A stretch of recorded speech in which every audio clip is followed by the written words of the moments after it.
right, we're joined now by Coach Barry Gibson. He's going to be the first-year head coach of the Citronelle High School Wildcats. Coach, first of all, welcome back. Thank you very much. Great to be back in this area. This is home, and I've been gone for about 5 years, coaching in other schools in Montgomery area and North Alabama, so it's just a thrill to be back. Of course, everybody that follows Coastal Alabama High School football knows when Coach Gibson started up the program at Spanish Fort, 2006. It's been about 7 years ago. We actually opened in '05. The August of '05 was our first year. And Coach, tell us where you've been since then.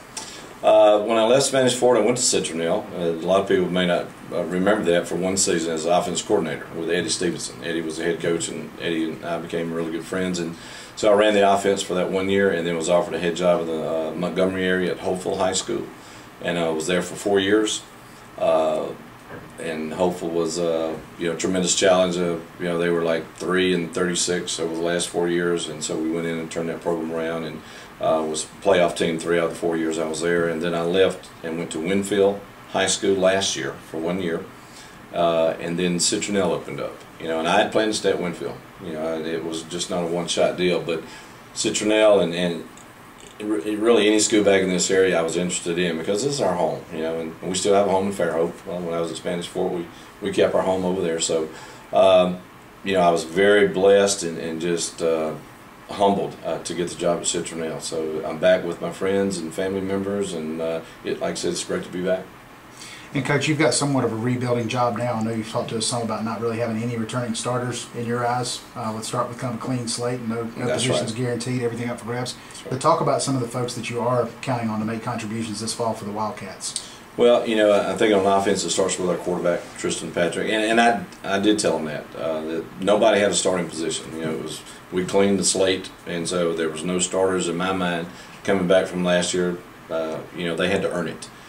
Tristan Patrick is going to be our quarterback. He's certainly separated himself from the pack at the quarterback position. Very intelligent kid.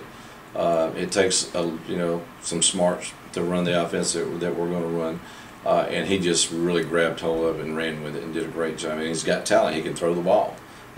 He makes the right reads. He's very poised and just a tremendous kid. So couldn't be happier about him at quarterback. Some other players, was with me today. Devontae Orso has a chance to be a playmaker for us. He's going to play a slot receiver. We'll get the ball in his hands, whether we pitch it to him, hand it to him, throw it to him. He can make some plays. And Jimmy Bird is going to play guard for us. Jimmy is a big, strong lineman, and we like running behind him. Extremely strong in the weight room. And Jimmy's a great leader as well. He'll be a senior. Torres Fells, is one of our running backs. Now we got more than one running back, but Torres is he really had a great spring, and if we can keep him healthy, I think he'll make some plays, running the ball. But we got some other running backs. Besides him, John Bird is another one. John's a junior, but John had a great spring, and I'd like to keep some fresh legs in there. Quentin McConnell did a great job at running back, so we'll get the ball in his hands quite a bit.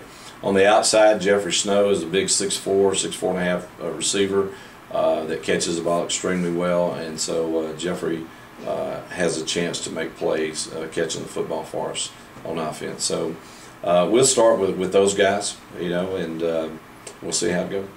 Coach, you've talked a little bit about how tough your region is there in 5A Region 3, about how you can have a pretty good football club and still lose ground in that region because everybody's so good and always improving. Talk a little bit about not necessarily specific teams or players, but just the competition in that region. Well, it is one of the toughest. And Citronelle used to be in Region 1. And they had St. Paul's and Viger and Spanish Fort and those guys. Then we got moved, to Region 2, and it didn't get much better. And now you got Jackson, Demopolis, and Greenville, and those guys, and Saraland is an up-and-coming program. They're going to be extremely good this year. I think they're going to have a solid team. So, very tough region. You got to fight for everything you get, but I like that, and that was another reason that attracted me to applying for the job. I wanted to get in that arena, the toughest in the state. I wanted to be a part of that because it doesn't get any better than that. Yeah, it's going to be tough every Friday night. But if you're a competitor, that's the way you like it.